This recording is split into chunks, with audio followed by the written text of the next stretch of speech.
कर जो ज़िलो है उते होली जा जो रंग वो निखरी पिया इन होली के रंगन में जो हिंदू आहिनि थोड़े मुस्लिम जो बाहर वो गडियल तौर मज़हबी त्यौहार मल्हाइनि पिया एक ॿिए ते रंग हारे ख़ुशी जो इज़हार कनि पिया। असां इस्लाम कोड वापारी सदर है कुलदीप पारवाणी के पुछंदासीं त ही जेका होली जो जो ॾिण है उनखे हू कीअं सेलिब्रेट कनि था। हिंदू थोड़े मुस्लिम जो हिते गॾु आहिनि हू जेका से पाड़ेसी मुल्क के कहिड़ो मैसेज ॾियणु चाहींदा। कुलदीप छा चवंदो थरपारकर में हिंदू थोड़े मुस्लिम जो गडियल तौर ते होलियूं आहिनि दिवालियूं आहिनि पंहिंजा त्यौहार मल्हाईंदा आहिनि। इहा कंहिं भी मुल्क की कुंड कुड़च में अड़ी रवादारी ॾिसण में न मिली। तव्हां छा चवंदो? थर चाहे पाकिस्तान जो भी है वो अमन की धरती रही है। हिनन सदाई हिन मुल्क अमन जो पैगाम दिनों है। सिंध हमेशा सूफियन की धरती है। असां इस्लाम कोर्ट में संत श्रोमणी नैरोराम जे इन धरती जा राहकू आयूँ।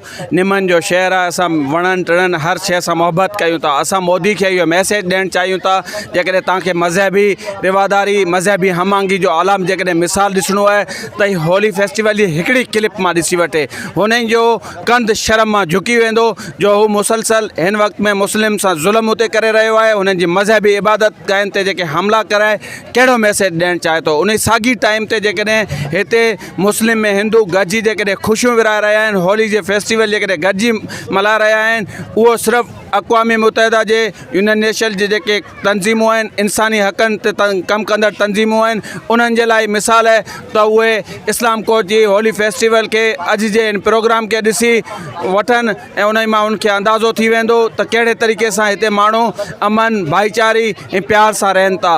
उहे उन्हनि खे बि इन ई तरीक़े सां हिते जे जेका आहे उन्हनि खे अपनाइणु खपे। हिते जे माहौल के ॾिसी उते पंहिंजे मुल्क में इन ई टाइप जो माहौल पैदा कनि त यकीनन उहे इंसान थी वेंदा। हिन वक्त में उन वटि का बि इंसानियत आहे न। यकीनन हिकिड़ो वॾो मैसेज आहे आलमी दुनिया के त सॼी सिंध में जेका से हिंदू मुस्लिम कीअं पंहिंजे मज़हबी ॾियारनि खे सेलिब्रेट कनि पिया मैसेज मोदी ॾांहुं वञणु खपे ऐं उते जेके मुस्लमान ॿाहिरि आहिनि उन्हनि ते जेका ज़ुल्म थिए पियो उनखे रोकण जे लाइ वॾो मैसेज आहे। आलमी दुनिया खे अखियूं खोलणु खपनि त पाकिस्तान में हिंदू मुस्लिम जेके ॿाहिरि आहिनि कीअं पंहिंजा मज़हबी ॾियारा गॾिजी मल्हाए रहिया आहिनि।